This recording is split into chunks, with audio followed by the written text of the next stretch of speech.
The road to World Car 2023 is on in full swing. A major milestone along the way is always our annual test drive program in Los Angeles in November.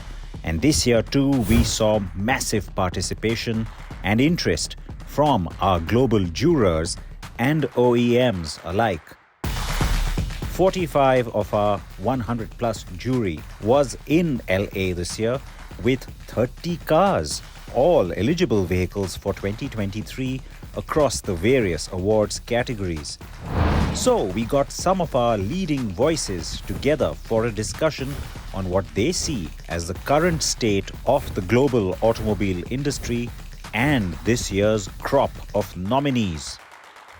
So here on the sidelines of the Los Angeles Test Drive event at the World Car Awards, we also get a chance to meet each other and talk about what's happening in our markets, what's happening globally, what's happening with trends and technology, and it's always surprising what comes out of that. And so I thought it was a nice idea for us to bring some of that conversation to you. Joining me up here on the Angeles Crest Highway, or off of it, three of our jurors. We got Jens Meiners from Germany, who is also the chair, Lauren Fix from the United States, and Richard Okop from the United Kingdom, along with myself from India. So I think it's a nice mix we have here. All right, so it's great to have all of you here. And, it's the one time when we really get to look at different segments of cars, not just different brands, within a span of a few days. So I know that's what makes it exciting for all of us. Jens, let me toss across to you first. Sure. We all know why we do this, of course, in terms of finding out what's really sitting at the pinnacle of the industry. But the evolution that we are seeing in the industry right now, do you think it's better reflected now in the awards process as well? I think it is. I mean, we have various categories which we award. We do have the one car of the year that we vote for, and we basically look at all segments. We have performance. We have the green car of the year. We look at the design, and we really take a global approach. Right here, we have cars that are sold on all the major continents and all the major markets. And it's a unique opportunity to get behind the wheel to compare them. We've actually had cars here before that weren't even sold in North America, but the car makers come over here, they bring them. It's a unique opportunity really to compare on challenging roads, by the way. This is Highway 2, San Gabriel Mountains here, just north of Pasadena. And we love it. The industry sends over contacts. We can have discussions. We can do Q&As throughout the couple of days we spend here together. And there's also a sense of community that has really developed over the last couple of years. That is true. And, I have to say that one of the things we look forward to, besides this great road, is meeting everybody and sort of sharing notes and just listening sometimes. Speaking of which, Lauren, all of this is great when we're talking about our own individual experience or what we're looking for, but eventually it comes down to the audience we're going to be talking with. Right. From their perspective, does any of this matter? Oh, absolutely. I think that people from around the world want to get the right vehicle that works for their family. I mean, we look at performance, handling, and all that stuff, but the average person's buying a car for them to use every day. It's not, enough power to get on an on-ramp, but really it's about storage capacity. The technology is super important, and all these vehicles have that. And the intuitiveness of what each manufacturer is putting out there. We get that experience here, and do it while you're driving is what people want. And I also think there's such an array of price point here, especially with these three cars. You're going to have people wanting different vehicles for different reasons. You have a big family, a small family. I want a toy to play with. I want something I can drive every day. And it's really nice to have this because there's different propulsions out there, and everyone has different needs and wants based on their lifestyle and where they live. And this is the great opportunity for all of us to drive them. And of course, even better, the people. The people in the World Car jury have been really great because I got to meet people from around the world and hear different countries, and what's going on there is different than what's going on here in North America. Absolutely. And I think that's important from a news standpoint because I cover the news. I think a lot of people want to know, what are they doing in India? What are they doing in the UK? And we wouldn't have any way of knowing if I didn't get a chance to talk to all the great jurors. That's a good point. And of course, that's something that I know all of us look forward to, and whether we talk about it on our outlets or not, perspective that brings us, I think, is what really matters. The point Lauren was making, Richard, about how you have so many different applications, and the consumer really is spoiled for choice. I mean, you can really get something that's kind of tailor-made to your expectations or your requirements, assuming you can afford it.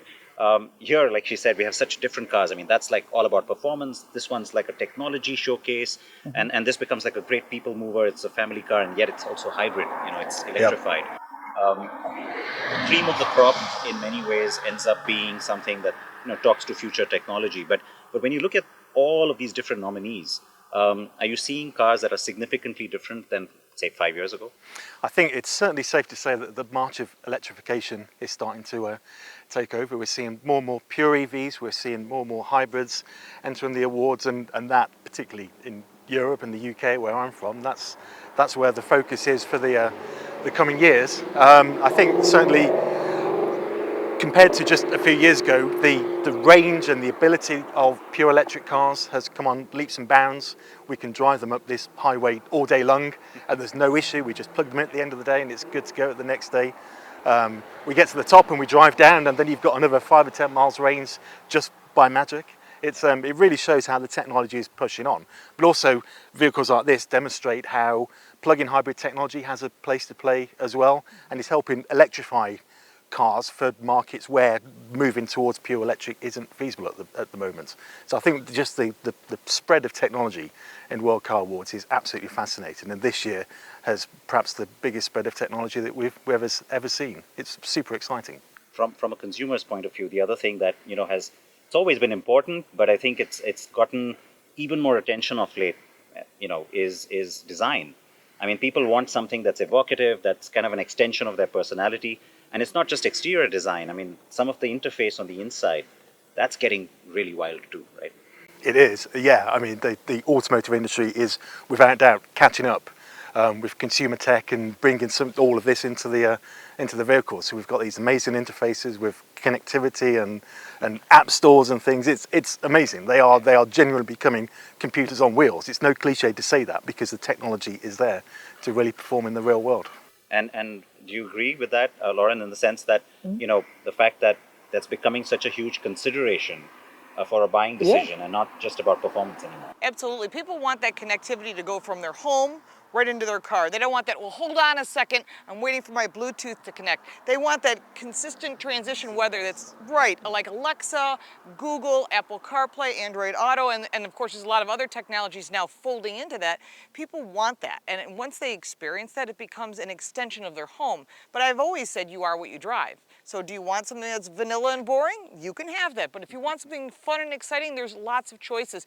Whether it's pure electric, which works in some environments, or the hybrid, which I'm a huge fan of, the combination of the gas and the electric, because it gives you the best of both, great performance and great fuel economy. Or, no, I'm just all about melting dinosaurs.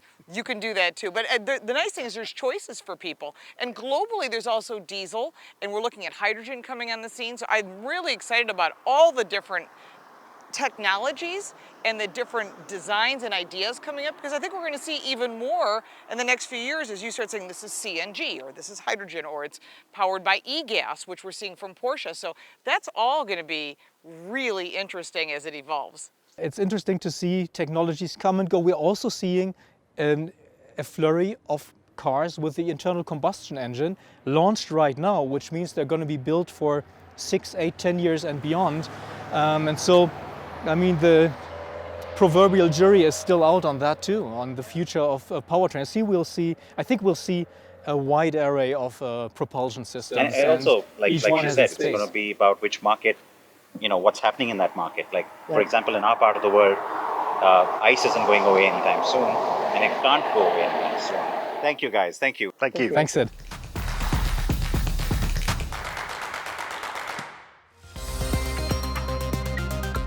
The World Car Awards also thanks its sponsors, without whom the Los Angeles test drives would not have been possible.